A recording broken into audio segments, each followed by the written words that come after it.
Everybody. Welcome back to Between the Vines. I'm Jennifer Phillips Russo, the Cornell Viticulture Extension Specialist and Team Lead for the Lake Erie Regional Grape Program. This podcast is brought to you by both Penn State and Cornell University. We are a collaboration between both of the land grants to help our grower base in the region of Lake Erie and Ontario. I'm here with my honorary guest host, Dr. Terry Bates, who's the director of the Cornell Lake Erie Research and Extension Laboratory in Portland, New York. Thanks for joining us again, Terry. Hi, Jennifer. Always happy to be here. Appreciate your constant Yeah. support too. We wanted to talk a little bit about a meeting that we have coming up next week. So the Lake Erie Regional Grape Program is one of our coffee pot meetings, but it's an extended version, and it's a demo day that we're having here at Clairol to talk about crop estimation and then thinning fruit thinning from the canopy. And Dr. Terry Bates is going to start sort of classroom style here at Clairol in Portland, New York. And you can find all that information on our website, lergp.com, if interested in coming. Talking a little bit about the research on crop estimation and all the work that you've done with fruit thinning as well. And I am just going to kind of hand it over to you and act as the grower because we have lots of questions and concerns, and I wanted to kind of dispel them and have the research backing it up so that people know a little bit more about it and what to expect. Okay. So crop management in Concord vineyards, it's a big ball of wax because as a grower, you're thinking about different things. Not only from a viticulture perspective, you're thinking about, how large is the crop compared to the size of my vine growth that can support that crop. And then there's all these business management decisions being made about, can I get the crop ripe? How much of my crop am I going to be able to sell and at what price point? And, there's There's a lot. I There's a tend to lot. stick with the viticulture side of things because it's what we can control as managers, and then the business side of things is a little bit more out of our control, at least from a research perspective. We'll leave that to Andrew talking with Yeah. you. So you brought up a good point, and that is the viticulture side of things and what to do and what a vine can handle.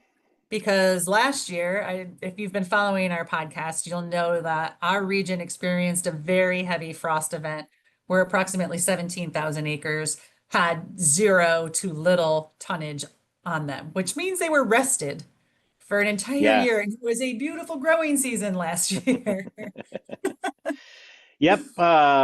So that you bring up a good point, and I've heard that comment a lot that the vines were rested, and it really does. It's the same concept every year. It just, depending on how the crop set, it varies. So we look at the the crop load, the pruning. I can't even start here. Um, so we have a Concord crop load model, and it's based on the yield to pruning weight ratio. And really, what that means is once the crop is set and the vines are doing photosynthesis and they're taking up water and nutrients, right? It can put its energy into the crop, or it can put it into the vegetative growth, to try to develop a crop for the next season. So, it's developing the buds and the primordia for next year, but also, you're getting wood maturation that is going to survive the winter. So we just talk about the balance of going towards reproductive growth or vegetative growth. And largely, as managers, we control that through pruning practices and or thinning practices to adjust that yield to pruning weight ratio. And last year, when you say they had a rest, it was so because of the frost, we had a low crop, and the vine didn't have to put a lot of carbohydrate or nutrient energy into the fruit. So where did it put it? It put it into the wood. So it developed a nice crop, and we did see an increase in pruning weight in our research vineyards. So our Concord crop load model. So since we had a low Rivaz index or a low yield to pruning weight ratio last year of below 10, so it was probably more like 5, which is very low. We saw across the board about a quarter pound of pruning weight increase last year, which some people may say, oh, well, that's not a lot. But if you're going from a 2.5 pound vine to a 2.7 pound vine, that actually does translate into higher yield potential for the next year. which is So what we that's what expect. it means by giving it a rest, is it can put the energy into the fruit or into the wood, and because the fruit was low, it put it into the wood. Now this year, the crop's going to be very high. So if people hang the big crop, the vine's energy is going to go into the crop and less is going to go into the wood, and you'll see a decrease in pruning weight and yield potential for next year if we go ahead and hang a really big crop this year, which is kind of, I'm already rambling on. So I always say, when it comes to crop estimation at this time of year, so we do crop estimation at 30 days after bloom. To me, I think it's very important to do a crop estimate and relate that to your vine size. Whether or not, I'm indifferent on whether you thin or not, it's a business decision. Um, so yeah, But knowing what you have out there is really important. yes, yeah, right. There's a business decision there of, can I hang the big crop this year? Even if I struggle to get it ripe, I'm going to ripen that big crop. It's going to get in, and I'm going to make money. But the next year, I'm going to have a lower crop, and I need to prepare for that. I think it's a better viticulture model to balance your vines year in and year out and avoid those big fluctuations. So last year, because of the frost, we're creating a fluctuation, and you want to try to balance that back out. To me, I would rather have, if I have a vineyard that can ripen 8 tons per acre on an average year, I'd like it to be 8, 8, 8, 8. I don't want 4 and 12 and 4 and 12. Even your bank account on the business side of things, reflecting those changes is a little worrisome, if I say so myself, but that. Yep. And again, everybody has a different business model. So some people, they manage for that big fluctuation and they make it work, and other people will be more conservative and they want to have that, kind of more balanced or uniform vineyard year in and year out. And the research that you have done for the crop estimation side of it, and that's basically the Concord berry curve, correct? How you have, and I know the answers, but I'm doing this for our listeners that are Yeah. out there learning a little more about it. So you tracked Concord berry growth from pea-sized berries through the entire season. How did you develop that? Yeah. Okay, let me share my screen. So we have taken what you have done and we are starting to develop berry Yeah. curves Okay. on other varieties. Okay. Let's break down this crop estimation thing. Um, Kind of the target we've always said is, or the industry has always said is, I want to know what my crop is. I want to estimate what my crop is within 5% of what I actually harvest. And, that is, it seems like a pretty simple, like, okay, within 5%. But given stuff like year to year variations and variations within individual vineyards and then variations in management practices, that becomes actually a tough target to hit, to be that accurate. So, okay.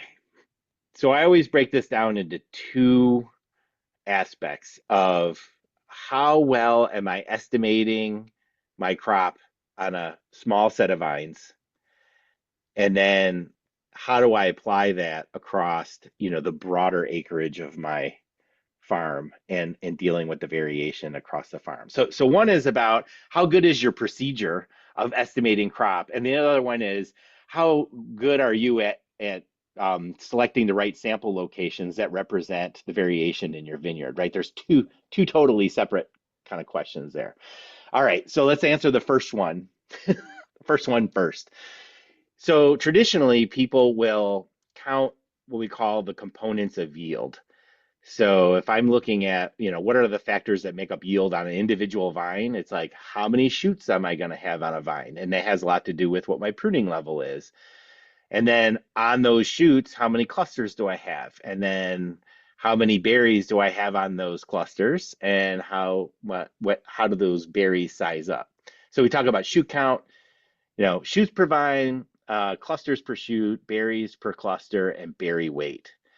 And traditionally, we would count those on a set of sentinel vines or sample locations throughout the vineyard. And I would count each one of those, and we would throw it into some kind of formula and come up with what the crop estimate is.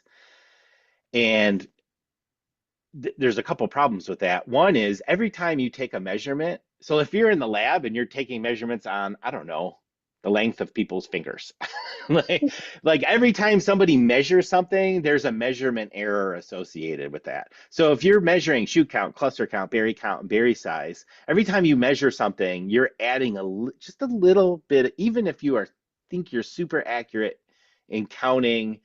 Like if I went and counted the number of shoots on a vine, and then I had somebody else count the number of shoots on a vine, we might not get the same number. Like I may say there's 62 shoots on that vine, and then you'd go out and measure it and you say, no, there's 68 shoots on that vine because, just human error in counting it. So even that alone could be more than 5%. So every time you count something, you're adding that measurement error. So what we do is we throw all of them out. Throw them all out. Yeah, so I mean, this was something that I adopted from Bob Poole, who was working on this before I even started at Cornell. Uh, and what we do is we forget about shoot counts, we forget about cluster counts, we forget about berries per cluster. We just go out at 30 days after bloom and we clean pick a sample and we weigh it. And those numbers don't lie, right? The I take all the fruit off of a vine and I weigh it. The weight is what the weight is. So it eliminates all that measurement error. Plus, when you're measuring stuff early, like shoot count, well, maybe all that fruit doesn't set or your percent set is up or down. That also adds error, those viticulture error. So again, the 30 days after bloom, we go out, we clean pick a sample in the vineyard and you weigh it. The weight is the weight. And the one thing that we're dealing with is, well, that is the weight of that crop at that current berry weight. And I don't know what the berry weight's going to be at the end of the season. That's my multiplication factor. So when I take a measurement now, we call it an estimate. And when you predict what it's going to be at the end of the season, that's your crop prediction. And so understanding the berry curve is important there because if I take it at 30 days after bloom and what percentage is that of the final? So Bob Poole had done this work and he was talking about at about 30 days after bloom, the fruit is 50% of its final weight. He was even more specific and said at 1200 growing degree days, the fruit is 50% of its final weight. And again, this is for Concord in New York. It's not for Cabernet in California. They would have its own different berry curve. Um, so that's where the whole 30-day after bloom thing came from. So we started taking berry curves in our phenology plot and all our research plots, and just started building a database. And I don't know, now we must have almost 30 years worth of a standard berry curve. So we know the strength in our phenology plot is that we've taken the same berry weight off of the same vines for 30 years, and its power is in what the year-to-year variation is. We can see what the year-to-year variation is. It doesn't necessarily tell you what the berry weight is in your vineyard, but if we're 5% above average, you're probably 5% above average. Um, and so whatever, we build this berry curve and we know what the percent of the final berry weight is throughout the season. And we've done it enough now where we have a pretty consistent equation that we can use. And then we baked that in, yeah, we baked that into the Concord, the crop estimation calculator that's online. So for years, people use this table. So the table is built off of the average berry curve for fresh berry weight curve that we collect in our phenology block every year, and we built it into a table. Now we just baked this table into the online calculator. So all you need to know is how many days after bloom you are when you're doing your crop estimate.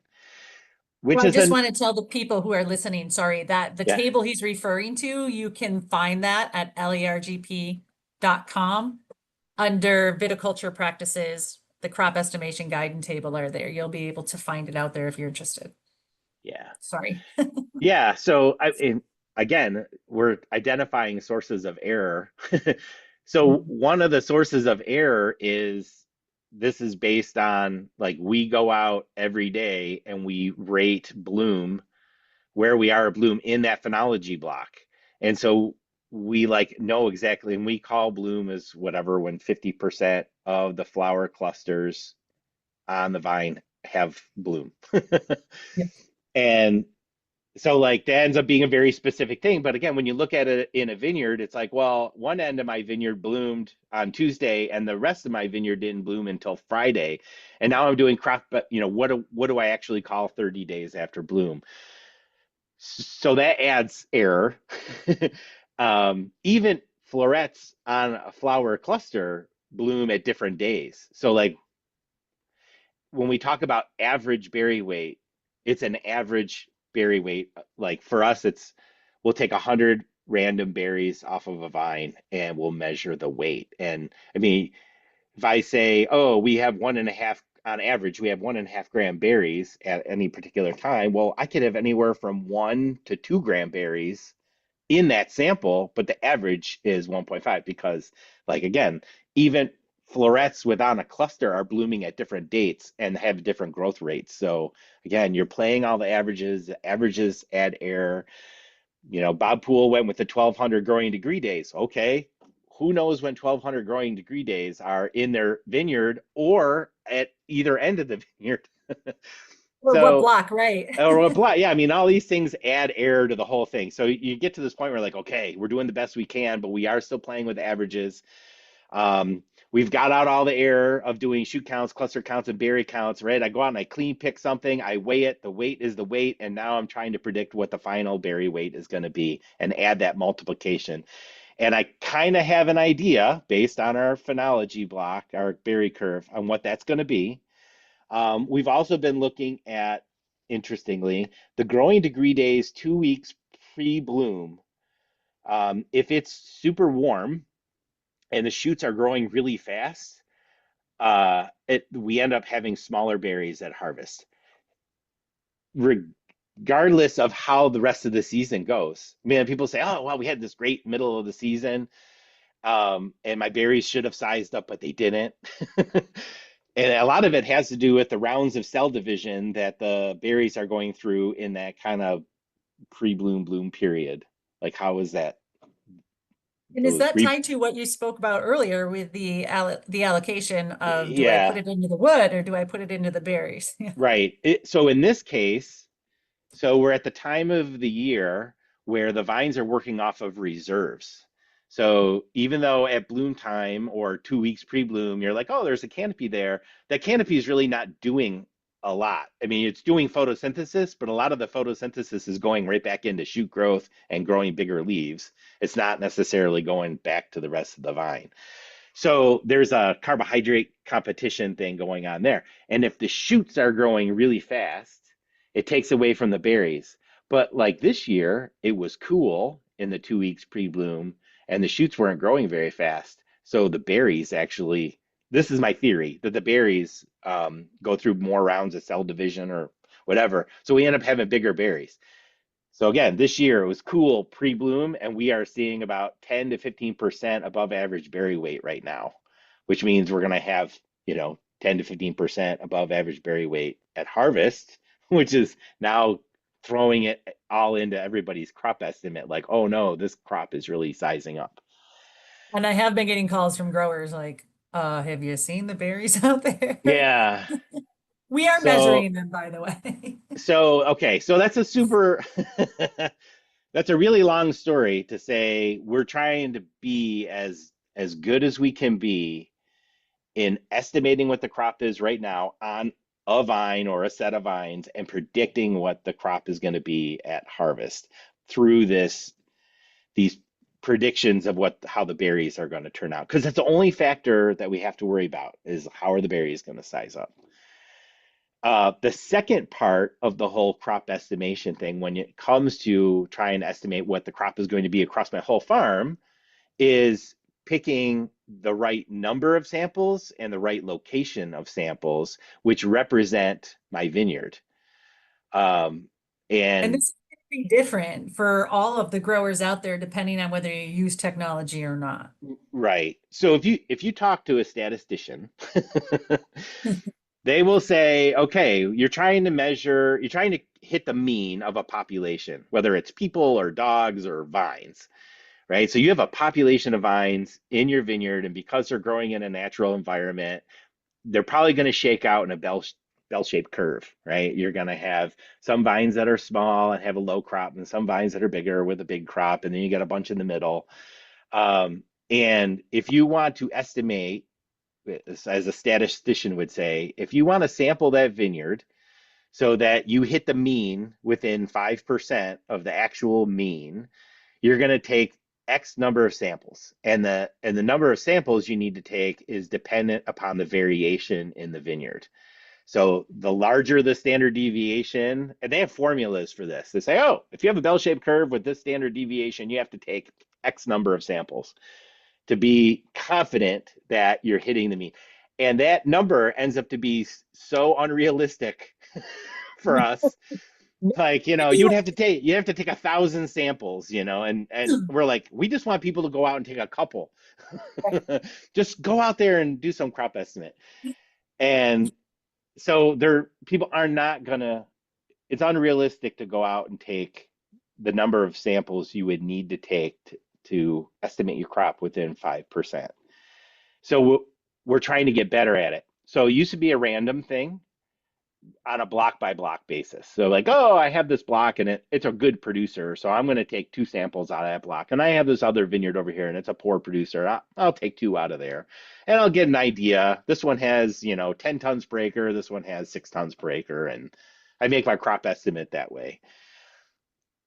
And then around 2015, we got into this trying to use sensors to identify what the sub-block variation is in your vineyard, which that's what the chart or the map is showing is, and anyone who has seen me talk, I have tons of maps that show the spatial variation in there. So we have soil sensors and we have canopy sensors and we have crop sensors, yield monitors that go on our harvesters. And you can map this and you can start to get an idea of what the spatial variation is in your vineyard. Like, where are the spots where the vines are weak and what's the acreage that those weak vines take up, or medium-sized vines or big vines.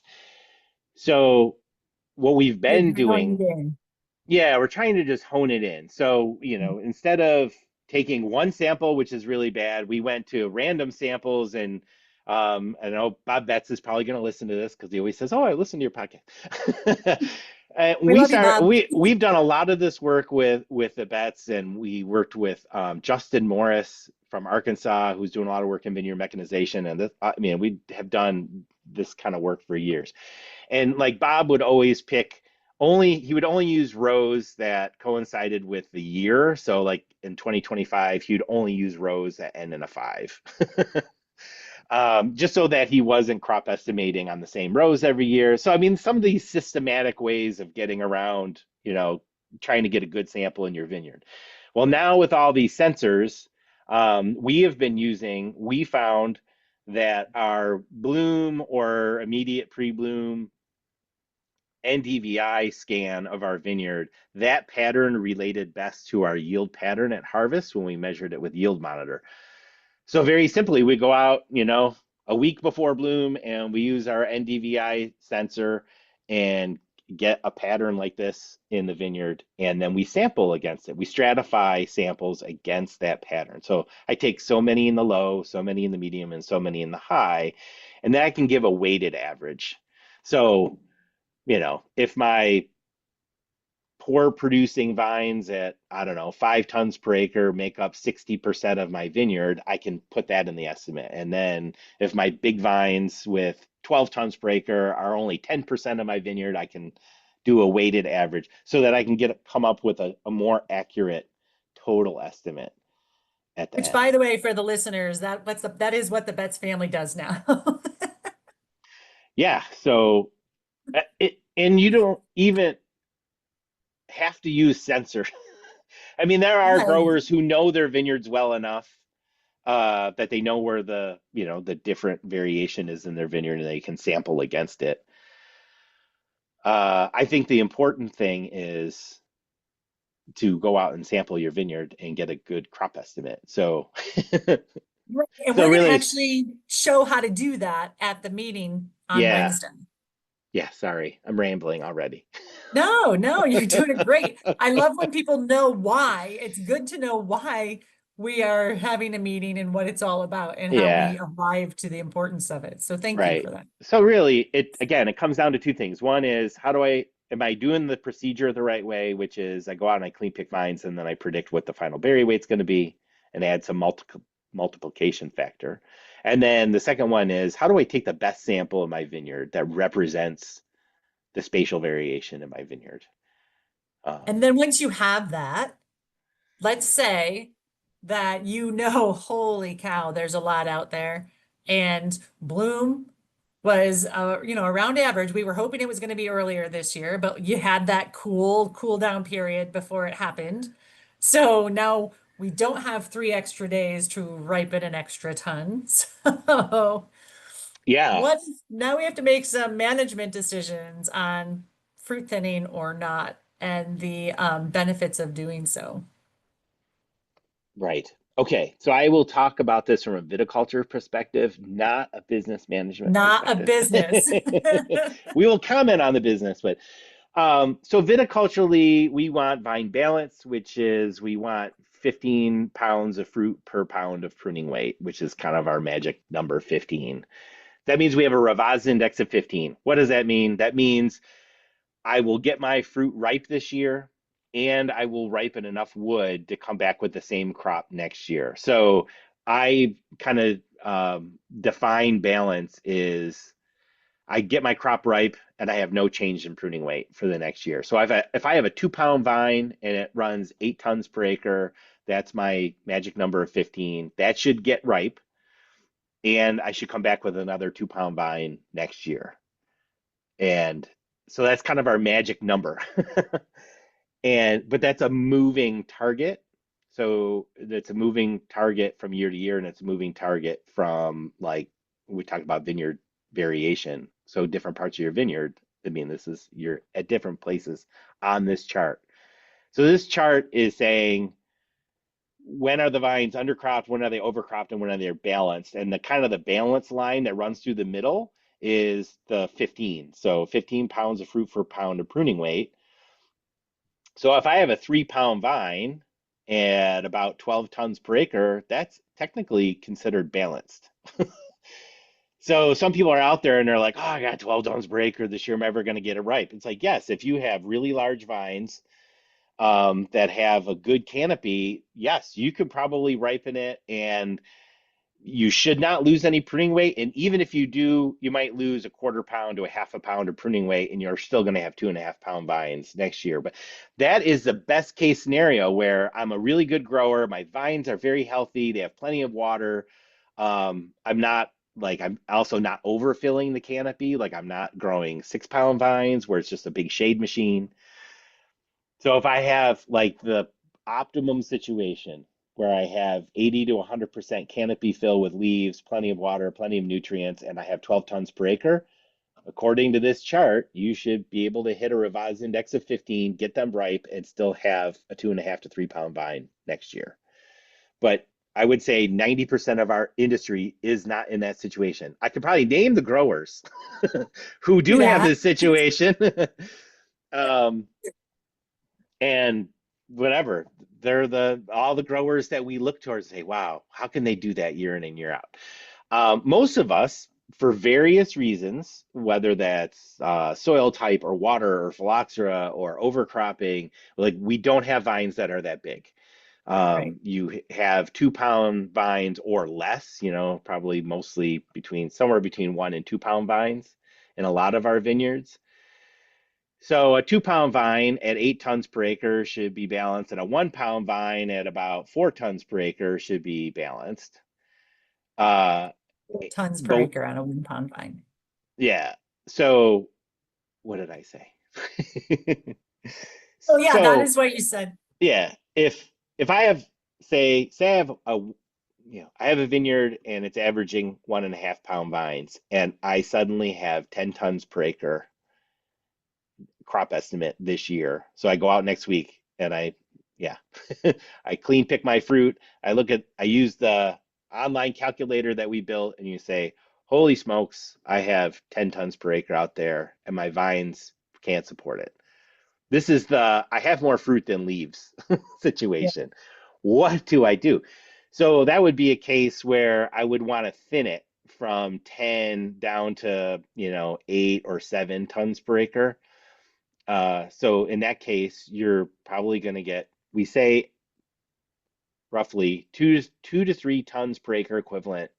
You increase the fruit by a 1 degree brick at harvest. So that's a moving scale. And it even gets more convoluted because that has to happen before veraison. Yes. So you have we were talking about our really good growers with 3 pound vines and 12 tons per acre. And they're like, oh, I took my 12-ton per acre crop, which was balanced, and I thinned it down to like 9, and I saw no response. It's like, yeah, because your vines were not overcropped to begin with. They were You don't get the fine. Yeah. response. If your vines are overcropped, so I have a 1 pound vine at 8, 9 tons per acre, or 1.5 pound vines at like 10 tons per acre, or a 2 pound vine at 12 tons per acre, those I would consider all of those overcropped. And if you thin your crop in those situations, you will get a response. And it's roughly 2 to 3 equivalent tons per acre increases your fruit by 1 degree bricks for next year, and you're hopefully you're helping yourself with pruning weight, even though if they're still a little overcropped, you're stressing your vines. But That's you the just said one, I'm that's sorry, you the said when one I to say three when I say bricks. somebody's pushing it, right? Yeah. But you said 1 to 3 bricks for next year. Did you mean 1 to 3 But bricks for this harvest? yeah. No. Okay. It's if I thin off an equivalent of 2 to 3 tons of fruit, equivalent harvest weight, like if I thin it off now, I Hmm. will increase the fruit this year by 1 degree bricks.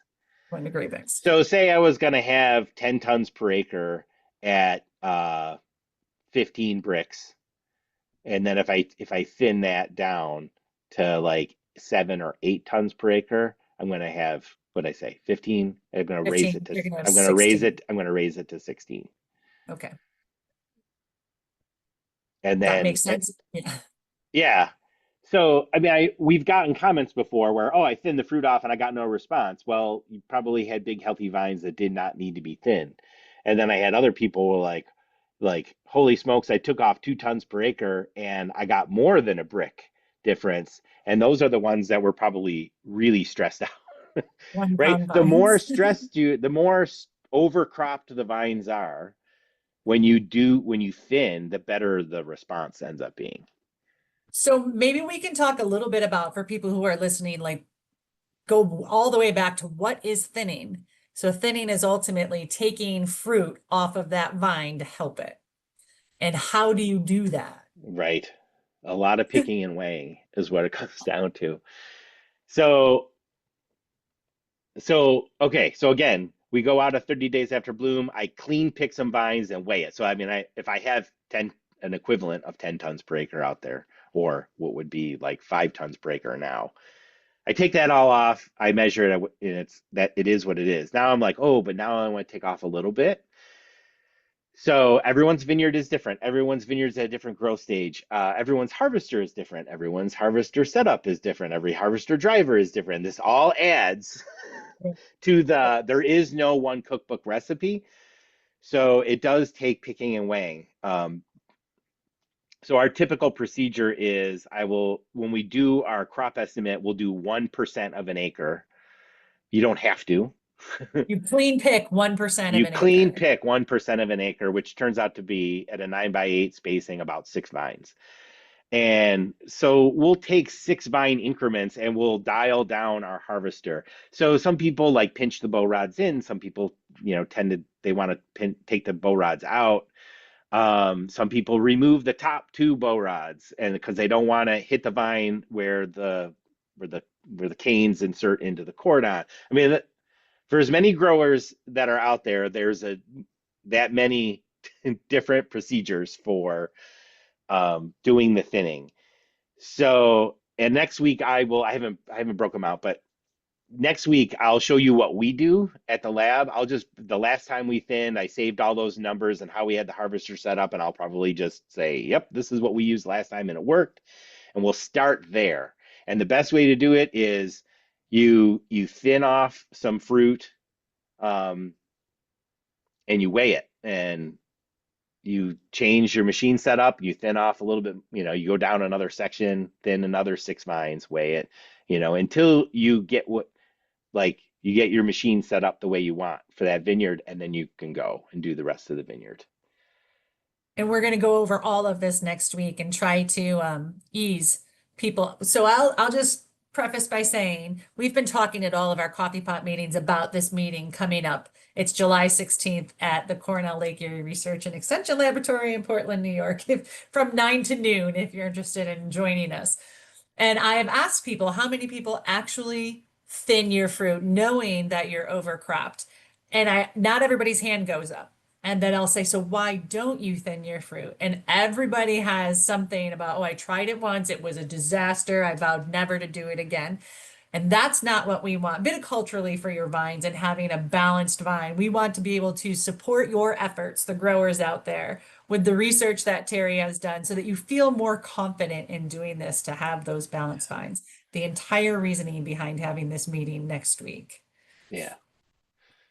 Yep, I agree. And I've seen some of the horror stories. Like I'm not I've sitting heard here them. saying, yep, we have the cookbook recipe and it works every time. A lot of it is you set up your machine, you do a little thinning, and you weigh what you're taking off. Plus, you look at the canopy and see if you've been breaking shoots. And we have done stuff like with a gas exchange meter, measure the rate of photosynthesis on leaves, and then the harvester goes by thinning the fruit, and then we clip back on and we measure the photosynthesis on those leaves, and you'll see about a 20-minute dip in photosynthesis, like the vine like freaks out. And then it comes right back. If you are damaging the vine where you're breaking shoots and things are wilting and stuff, that's really bad. So stop thinning that and reset up your machine to do it, the correct way. The photosynthesis will drop and it'll just stay down there. But again, we've done this enough. I'm super confident in the thinning process. I think the mindset needs to be you are not slapping the vines, you're not trying to take off a lot. You are setting up your machine to kind of just grip the vines and give them a gentle shake to take off some of the fruit. And at 30 or 40 days after bloom, the berry mass in Concord they have enough mass where it doesn't take a lot of force to shake that fruit off. And the horror stories come from where the machine's just not gentle enough, is not set up to be gentle enough. Most of the new harvesters that are out there are plenty gentle enough to do this without damaging the vines. He just becomes an operator error situation. Which happens. Yeah. So I would like Dr. Terry Bates' viticultural take on the importance of fruit thinning in a year where you are overcropped. You had already mentioned that you will see a Brix response as long as it's done before vibration. Yeah. So from a viticulture perspective, right?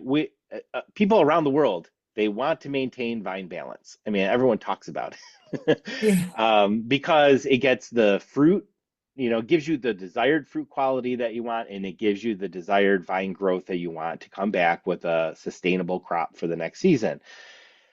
So you can achieve vine balance through pruning alone, or you can do pruning and leave more buds than you need, get past the threat of spring frost, and then do shoot thinning if you want, or then do fruit thinning if you want to achieve the. What you really want is the 15 pounds of fruit per pound of pruning weight. That gives you a balanced vine. If the vines are overcropped, you're going to struggle to get the fruit ripe. And if you want to gamble that the processors are going to leave their doors open long enough for you to get that fruit ripe, then go for it. But you will also take a hit to pruning weight So you're going to lower your crop potential for the next season. I mean, we have done that research and it is published research knowing, if your revised index is too high, you're going to struggle to get fruit ripe and you're going to take a hit to pruning weight and next year's yield potential. If you're undercropped, you're going to get your fruit ripe and you're going to gain pruning weight and gain yield potential for next year. And if you're balanced, you're going to get your fruit ripe and you're going to maintain that pruning weight that you have. That is like, yeah. That's what we're going for. We did 11 years of research on it and published that data, and the numbers are really solid. It's just about how you go about assessing, are you undercropped, overcropped, or balanced? And if you need to do the fruit thinning to achieve those balanced vine numbers. So if you're interested in all of this, and in my own personal opinion, and obviously Dr. Terry Bates as well, it is important for you to have those balanced vine in your vineyards. Please consider joining us next week. Next week is July 16th at the Cornell Lake Erie Research and Extension Laboratory in Portland, New York, otherwise known as Claro. We call it Claro all the time, so sometimes gets confusing. From 9 till noon, we are going to be here and we're going to be walking through and answering your questions and your concerns about possibly doing this, teaching you how to do that crop estimation, and then also giving you guides on how to do your fruit thinning and what works for you. So please consider coming to that. Terry, thank you so much for joining us again and sharing your knowledge, because how many years? 26? How many years have you been with Cornell? 27. This is my 20. 27th season. Yeah. And most of the work, everything that you do is for our region in this area, but is also gone elsewhere. But I'm just trying to hone in as this is dedicated to the LERGP, or the Lake Erie Regional Grape Program grower base. The work that you've done is based on what is needed in this area. So please consider coming here to learn more about that and how it can help you, because it has been developed right here for you. Because Concord is a superior grape. It is. The Concord is king in this area. Yeah. Yeah. So For thank many you for, reasons. Yeah. yeah, I know. And you know what? It surprises me when we get talking about it. I even had to tell somebody, I met people over the weekend who were here from England and from California. And we started talking about grapes and wines, and they're like, but this is just jam and jelly. I mean, the grapes here are just jam and jelly. And I'm like, juice, jam, jelly, and wine. Like, let's not forget, wine comes from Concords. 40% of all the Concords grown here go to wine in this area. So we need to dispel that. I'm working on it. Couple tourists at a time. I'll get that word out there. There's nothing more sustainable than growing a variety that is adapted to your climate. And that's what we do with Concord. That's what we do. It's when you take, it's when you take vines that are not adapted for our climate and you stick them here, and then you have to do a lot of management to get them to grow and produce. Which you can do, just takes a lot of management, like you Yep. said, a lot more resources. Well, thank you everybody for tuning in. Please, if you have questions or comments, feel free to either put them in the comment section below if you're watching this on YouTube, or email us. You can find all of our contact information online. And consider joining us for the thinning and crop estimation demo day next week. We hope to see you there. Reach out if you have any questions, and thank you again, Terry, for joining us. Yep. Bye, everyone. See you next week. Thank you.